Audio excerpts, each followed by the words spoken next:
நோய் நொடிகள் வராது என்று. சரி, நோய் நொடிகள் வராது, அதை உடனே பாபா எந்த வடிவிலும் வந்து தீர்த்து அந்த வகையில் இந்த தினம் நாம் பார்க்க போகின்ற ஒரு அற்புதம். ராதா கிருஷ்ண மாயி அப்படின்னு ஒரு பெண்மணி. அந்த அம்மா யாரு அப்படின்னு சொன்னா பாபாவோட ஒரு தீவிரமான பக்தி. அந்த அம்மா என்ன பண்ணுவாங்க, இந்த பாபா இருக்கிற துவாரகமாயில அந்த துணி இருக்குல்ல, அந்த துணி எரிஞ்சுனே இருக்கும்ல, அந்த எரியறதுனால என்ன ஆகும்னா அந்த செவுத்துல எல்லாம் அப்படியே அந்த அந்த கருப்பு படிஞ்சு ஒரு மாதிரி ஒரு அழுக்காகும். நீங்க எல்லா வீட்லயும் பார்த்துக்கலாம், அது எல்லா வீட்லயும் நடக்கிறது தான். அப்போ இந்த அம்மா தான் என்ன பண்ணுவாங்களா, இந்த ராதாகிருஷ்ண மாயினா அந்த செவுத்தெல்லாம் தொடச்சு விட்டு படம் வச்சிருப்பாங்க. இதை பாபா பார்த்து ரசிப்பாராம். நான் ரொம்ப பிடிக்குமா, ஏன்னா இந்த பாபா வந்து தனக்கு சேவை செய்கின்ற அன்பர்களை ஒரு பொழுதும் கலந்து விட மாட்டார் என்பது சத்தியம். அது மட்டும் இல்லாம பாபா தங்கி இருக்க நேரங்கள்னா சுத்தமா பெருக்கி டெய்லியா உனக்கு தான் வேலை, இது வேற எந்த வேலையும் கிடையாது. அந்த வந்து பாபா என்ன பண்ணுவாரா, ஆனா அந்த அம்மா ரொம்ப அடாப்ட் பண்ணலாம், ரொம்ப ரொம்ப எக்ஸலண்ட் அடாப்ட் பண்ணலாம், ரொம்ப பார்க்கறதுக்கே ரொம்ப அடாப்ட் பண்ணலாம். இந்த பாபா தன்னிடம் வருகின்ற பக்தர்களிடம் நிறைய பேர் பாபாவிட்ட வர பக்தர்கள்லாம் என்ன கேட்பான் அப்படின்னு சொன்னா, இது பாபாவே ஷியாமாவிடம் சொல்லி வருத்தப்பட்டானா, என்னடா இந்த வரவெல்லாம் எனக்கு காசு ஒன்றும் கேட்கணும், எனக்கு பொருளா ஒன்றும் கேட்கணும், எனக்கு வண்டியில ஒன்றும் கேட்கணும், இப்படி நல்லா கேட்கணும். யாராவது ஒத்தனாவது எனக்கு மோட்சம் வேணும், எனக்கு முக்தி வேணும், யாராவது ஒத்தம் கேட்கறானோ அப்படின்னு பாபாவே தானியா கிண்ணலா பேசிட்டு இருக்கும்போது எனக்கு வருத்தப்பட்டு சொல்லுவாராம்.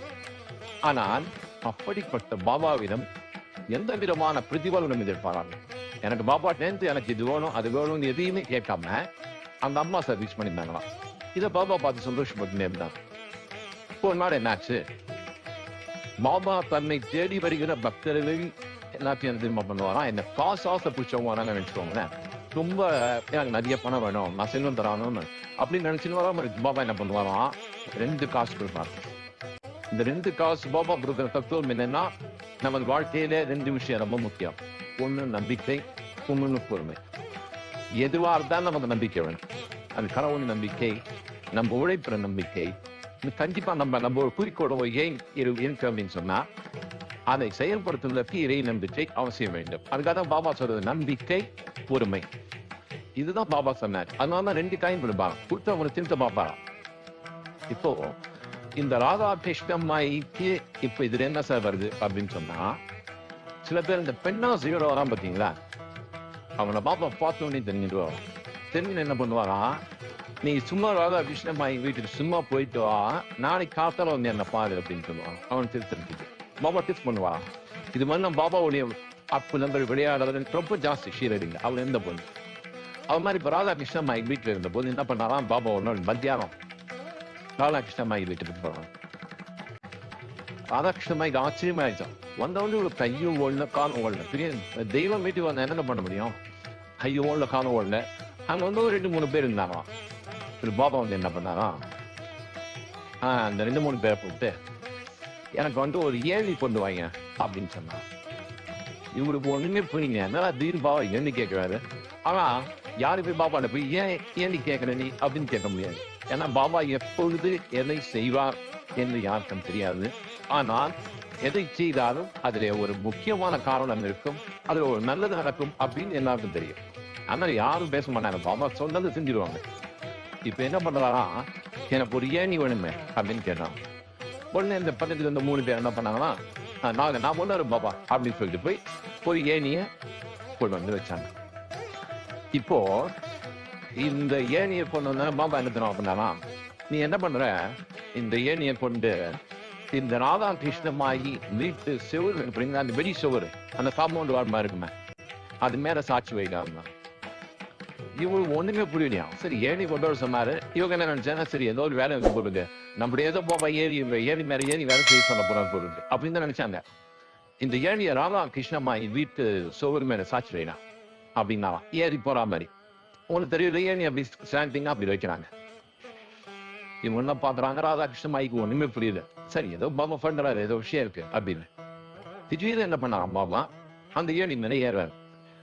இவனும் பயப்படான, பாபா போதும் அப்படின்னு ஒண்ணு கவலைப்படாது, நீ இது பேசாம இரு அப்படின்னு மாமா ஏணி மேல ஏறாரு. மாமாவை தடுக்கவும் முடியல, ஆனா தடுக்காம இருக்க முடியல. பாபா கம்பெனி போட்டு அப்படி தலையில அந்த கட்டோட ஜம்முன்னு மேல ஏறாரு. அவன் இருக்கிற அத்தனை பேராவது கூட கூடி போச்சாங்க இருக்கிற பாபா ஏனி மேனையாகாது அப்படின்னு. இப்போ இந்த கூட்ட போன உடனே எல்லாரும் யோசிக்கிற அந்த பாபா என்ன பண்ண போறாரு அப்படின்னு. பாபா திருப்பி என்ன செய்ய இறங்கி வந்து ஒண்ணுமே என்ன இறங்கி வந்த பாபா சும்மா இல்லை, கீழே இறங்கி வந்து நினைத்தமா பண்ணாரு. அந்த 3 பேர் ஏணி கொண்டு வந்து வச்சாங்க பாருங்க, அவங்கள கூப்பிட்டேன். அவங்கள கூப்பிட்டு ஆளுக்கு 2 காசு கொடுக்குறேன். நான் ஏற்கனவே சொல்லியிருக்கேன், பாப்பா யாரும் வந்து பார்த்தாலும் தன்னிடம் பணம் கேட்பவர்களுக்கு 2 காசு கொடுப்பாங்க அப்படின்னு. உடனே அவங்க அப்போ 2 காசு தான் என்னன்னா 2 ரூபா கொடுக்குறாரு ஒவ்வொருத்தருக்கும் 2 ரூபா. அந்த காலத்துல 2 ரூபா பெரிய வேண்டியும்.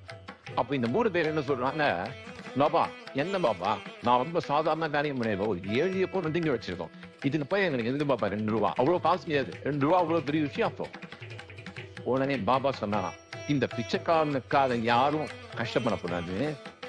எப்படி சொல்ல பாருங்க, இவ்வளவு ஒரு எளிமையான மகான் பாருங்க. இந்த பிச்சைக்காரனுக்காக யாரும் கஷ்டப்படக்கூடாது. அப்படி கஷ்டப்பட்டேன்னா அந்த பலனை நான் திருப்பி கொடுத்து விடுவேன். அப்ப என்ன அர்த்தம், நீ எனக்காக கஷ்டப்பட்டிருக்க, இந்த 2 ரூபா. அதான் பாபாவுடைய பொன்மொழியில் ஒன்று இருக்கு, நீ என்னை நோக்கி 1 அடி வைப்பான், நான் உன்னை நோக்கி 10 அடி வைப்பேன் அப்படின்னு சொன்னாரா. 1. 2, நீ எனக்கு மனசார என்ன கொடுக்கிறியோ அதற்கு நான் 100 மடங்கா திருப்பி கொடுத்துருவோம் நினைச்சேன் அப்படின்னு சொல்றாரு பாபா. இப்ப ராதாகிருஷ்ணமாயி வீட்டிலேயே இருந்தது என்ன லாபம் அப்படின்னு நீங்க கேட்கலாம். ராதாகிருஷ்ணமாயி ஒரு 4-5 நாளா இந்த இன்சிடென்ட்ல கற்றுக்கு இந்த நீலைக்கு ஒரு 4 நாள் முன்னாடி 4 நாளா ஷெரிடிக்கு வந்துருக்கா. அவள் துவாரகமாயிரம் வந்து கிளீன் பண்ணிட்டு இருக்கான். அப்போ கொஞ்சம் சரி இந்த பாபா பார்த்தார். என்ன ரகசியம் அப்படின்னா, அவளுக்கு 4-5 நாளா மலேரியா காய்ச்சல், மலேரியா நோய். இப்போ இந்த மலேரியான்னு இன்னைக்கு ரொம்ப சாதாரணம். இன்னைக்கு ஒரு மாத்திரை கொடுத்தா சரியா போயிடும், ஒரு இன்ஜெக்ஷன் போட்டா சரியா போயிடும். ஆனா அன்னைக்கு இந்த மலேரியா, டிபி, இந்த டைஃபாய்டு இதெல்லாம் வந்ததுன்னா அதுக்கு மருந்தே கிடையாது. மலேரியா நோயெல்லாம் வந்ததுன்னா அந்த காலரா இதெல்லாம் வந்ததுன்னா மருந்தே கிடையாது.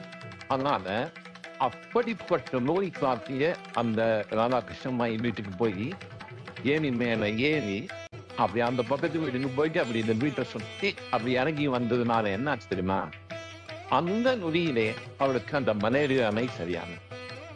என்ன ஒரு அற்புதம். அதாவது அவள்கிட்டையும் சொல்லாம, அவளுக்கு நோயினி வீடு தெரியும், ஆனா அவள் சொன்னதே இல்லை பாப்பாட்ட. பாபா நான் மலேரியாவை கஷ்டப்படேன்னு வந்து காப்பாத்தி எனக்கு புதி கொடுமா ஒண்ணுமே சொல்லிட்டாங்க. ஆனால் பாபா தன்னுடைய செய்தியின் மூலம், தன்னுடைய அற்புதம் மூலம் அவனை காப்பாற்றினார். இதிலே நம்ம தெரிஞ்சுக்க வேண்டியது என்ன அப்படின்னு சொன்னார், பாபாவை நீங்கள் மனதார பிரார்த்தித்தால் உங்களுக்கு எந்த நோயாக இருந்தாலும் சரி, எந்த பிரச்சனையாக இருந்தாலும் சரி தீர்ந்துடும்.